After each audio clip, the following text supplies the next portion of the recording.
Well, y'all might be surprised to learn that every story that you've ever read, in any book, in any movie that you've ever seen, the timeline of that story has a shape. And each of these stories fall into one of just a couple of shapes. And you might wonder where the stories get their shapes. We start, and you can do this at home. You can take your favorite story with a sheet of paper, because it's very simple. We start with the G-I axis. G stands for good fortune. I stands for ill fortune. So we have sickness and poverty and sadness down here. And we have good fortune up here, which is prosperity, health, and happiness. Then we also have our BE axis. You could probably guess what that stands for. This is our timeline. So we have the beginning of our story, that's the B, and the E is the end of our story. Now our first character, we're going to start off right here. Because the author, Kurt Vonnegut, says, why start with a depressing character? Most people don't like it. This story shape is called Man in Hole, but it doesn't have to be about a man, and it doesn't have to be about getting into a hole. It's just an easy way to remember the shape, and you'll see what I mean in just a moment. Our character starts out here. Something terrible happens. But don't worry, they emerge again over here by the end of the story, better off than they started. Our next story shape is called Boy Meets Girl. But again, it doesn't have to be about that. In this one, we start off around the same place for the same reason. Something wonderful happens, but then, oh crap, we come back down here, and then we emerge around the same place. Now, I don't know how many of you watch Hallmark Hall of Fame movies. I know I'm guilty of this. Can I see some hands here, some support? Okay. I watch these, especially around the holidays, because sometimes you just want to see a story where you know everything's going to turn out all right. Now, this isn't a Shapes of Stories thing, but this is a Hallmark Hall of Fame movie thing.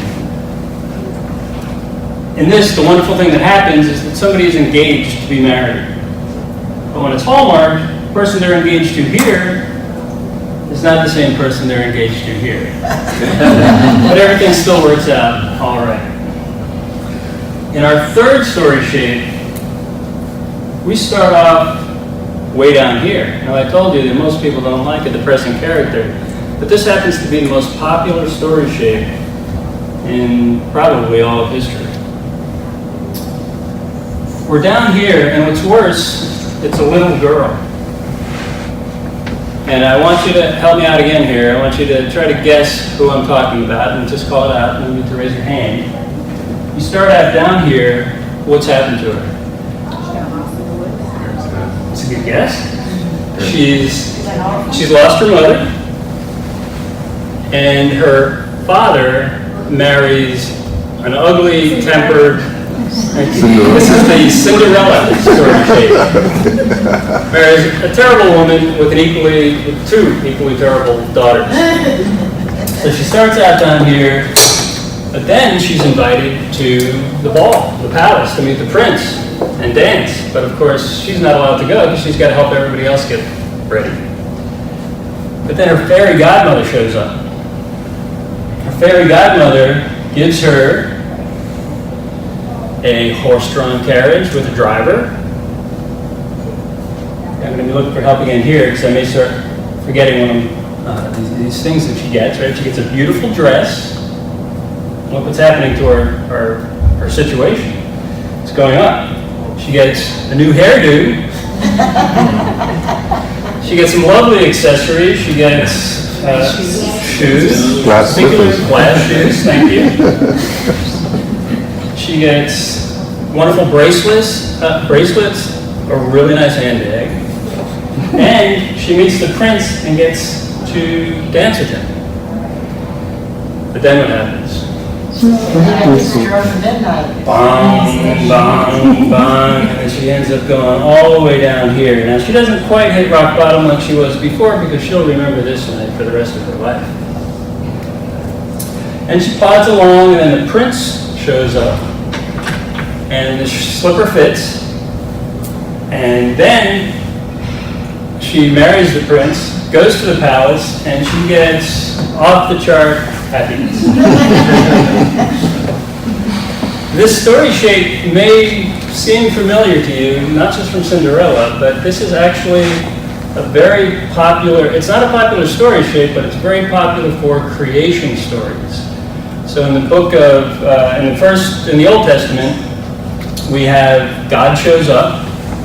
He starts off giving big things like the heaven and the earth, and then animals, and later you get smaller things like sparrows and cell phones and that type of thing. But you see this story shape in creation stories all over the world. And that brings me to why story shapes are important. For me, they help to understand a story. They help me to understand what's important about that story. I like to analyze it and see what triggered the descent into the hole. This is called the inciting event, sometimes called the exciting event, because it's usually something pretty spectacular that causes it. How long does the person stay down here in the bottom? What motivates them to come out? And then how do they get out? All of these things all feed into the story, and for me that makes it more interesting. But more importantly, when we look at these story shapes, we see them in every culture all around the world. So all cultures and all people share these stories. These are the stories that they tell over the millennia and that are important to them. And that tells us that all cultures all over the world have a lot in common.